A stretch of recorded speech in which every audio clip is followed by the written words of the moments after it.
Hey everyone, welcome back to Harry Potter Folklore. So something that really bugs me and that's also left without a real explanation is why Rubeus Hagrid was expelled so easily from Hogwarts without a trial and without real proof that it was his fault that moaning Myrtle Warren died. Myrtle's death, it was ruled, occurred due to the negligence and careless nature of Hagrid for keeping an unsanctioned and dangerous creature in his chambers, a creature of which could kill if given the opportunity to do so. Hagrid was expelled, had his wand broken and was forbidden to practice magic for the remainder of his life. This devastated the young half-giant who was in fact the first of his family to ever attend Hogwarts and was doing well, I might add, never top of the class but applied himself. He was very grateful to be in his position.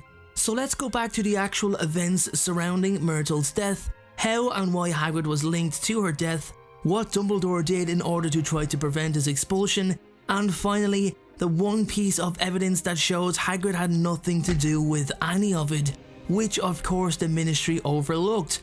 Sometimes I still forget that Hagrid and Tom Riddle went to Hogwarts together. At this point, Tom was going through his purge to school of all Muggleborns phase with the giant basilisk while hoping never to be caught while failing to realise that the death of a student will create an absolute stir in all parts.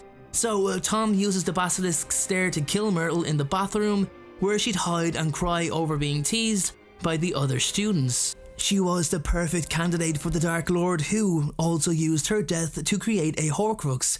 So Myrtle was found dead, nobody knew who the culprit was and Hogwarts was now in danger of having to close due to the danger now imposed on the students. Riddle, who only found true peace on the school grounds as he considered it his home, could not bear the thought of having to return to the orphanage in addition to not knowing if he'd even ever be able to return to the school as it will be closed indefinitely. I'd like to talk about today's sponsor, Surfshark. Surfshark offer you an incredibly powerful VPN to protect your internet privacy. In today's computer age, hackers are constantly trying to gain access to your bank account details, your social media passwords, and access to your personal information, amongst many other things. This can all be prevented when browsing under Surfshark's protection.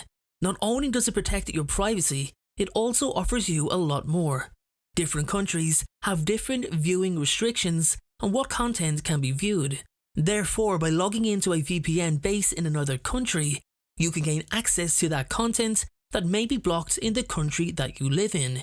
For those of you who've always wanted to watch the full 8 Harry Potter movies on Netflix, but haven't been able to in your own country, you can simply select Turkey on your Surfshark VPN location and have full access to every single one of them.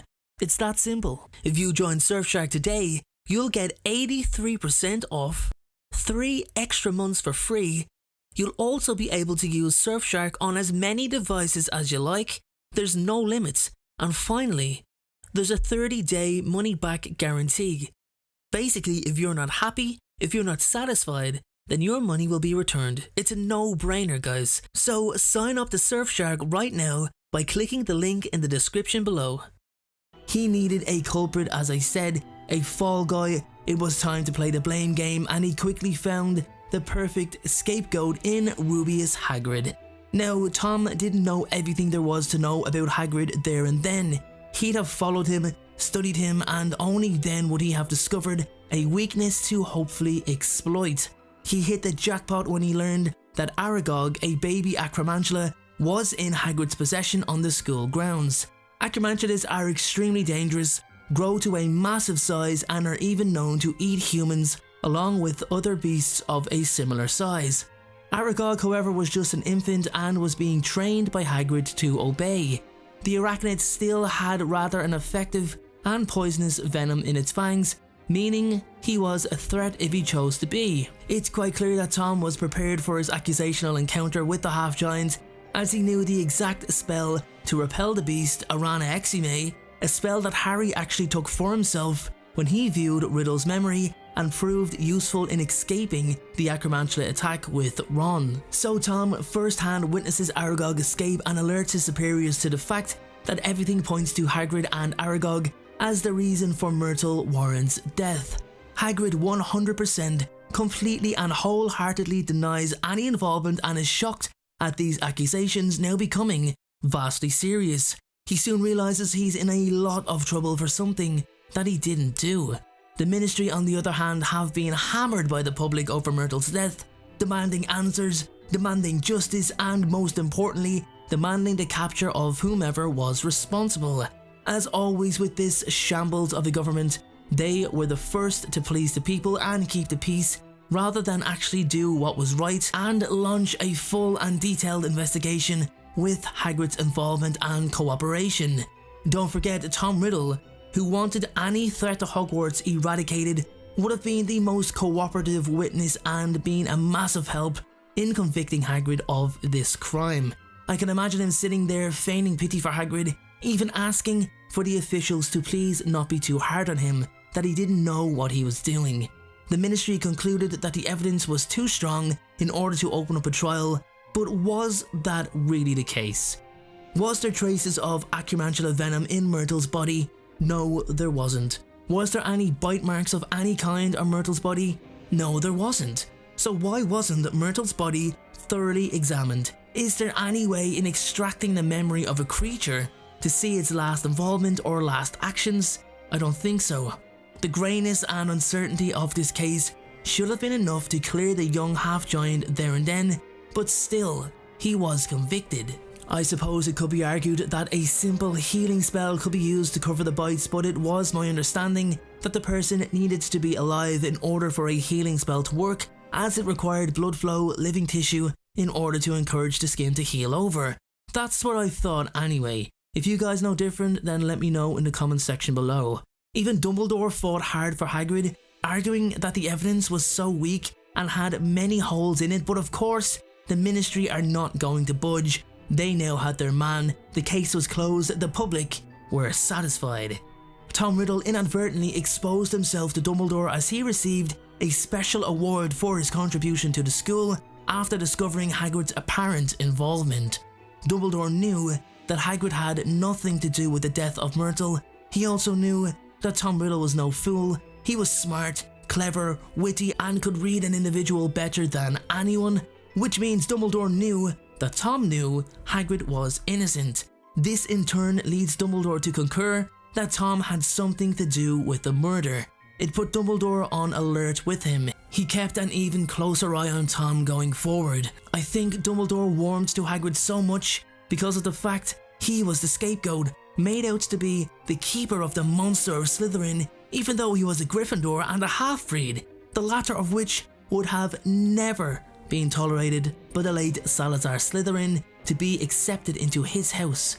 Hagrid was expelled for life and his reputation was also in ruins. He would always now be associated with the Chamber of Secrets being opened, the death of a student, and housing the monster of Slytherin, which we all know was complete and total rubbish. Hagrid didn't deserve what happened to him. I mean, he really didn't deserve it. Fortunately, he did rebuild his life and build many good relationships with wizards all across the country and even in different countries. However, he was never cleared or exonerated from the crimes he committed, and I'm using air quotes when I say the word crimes, guys. He was still convicted of what he apparently did. When the chamber was reopened during Harry's second year, poor Hagrid was immediately removed from the Hogwarts grounds without any real evidence once again and sent to Azkaban to remain there until the issue was resolved. He was left to rot in that awful prison, surrounded by Dementors for the best part of the school year, and when it was all said and done, when it was revealed that it was Voldemort who was behind the whole entire thing, oh well, that's okay, we can let him go now. It's just absolute madness. They also took their time acquitting him too, but eventually they did. So, what happened after that? Could Hagrid go back to school? Could he get a wand? Could he even practice magic again? Well, it's important to remember that Hagrid was already 65 years old and had spent 52 years as an assistant gamekeeper before moving on to take the role of full gamekeeper. That was the life he knew, so I doubt he could go back to studying and finish his 7 years at Hogwarts. If he had done so, he would probably be in the same class as Harry, which seems odd. I'm sure that might make him feel rather uneasy. I think he'd get support from Harry and the majority of the year, but then of course we'd have Malfoy and co, chiming in with their opinions, doing their best to put Hagrid down. I don't believe school would have been his choice, and as we can see, it wasn't. As for his wand, well, he has it, so I can't imagine how the Ministry could give it back to him. He could actually be considered dangerous with a real wand in his hands, even though he most likely wouldn't. Hagrid gained something positive and beneficial from his acquittal, as it allowed him to become the Care of Magical Creatures teacher at Hogwarts. Even if things didn't work out, now that he had the Ministry's apology, which he most certainly deserved, he was also free to pursue any career he wanted as long as he could find an employer. So guys, that is today's video on why Hagrid was expelled without a trial and why they didn't investigate into Myrtles' murder. Thank you very much for watching. Make sure to look out for the very next video.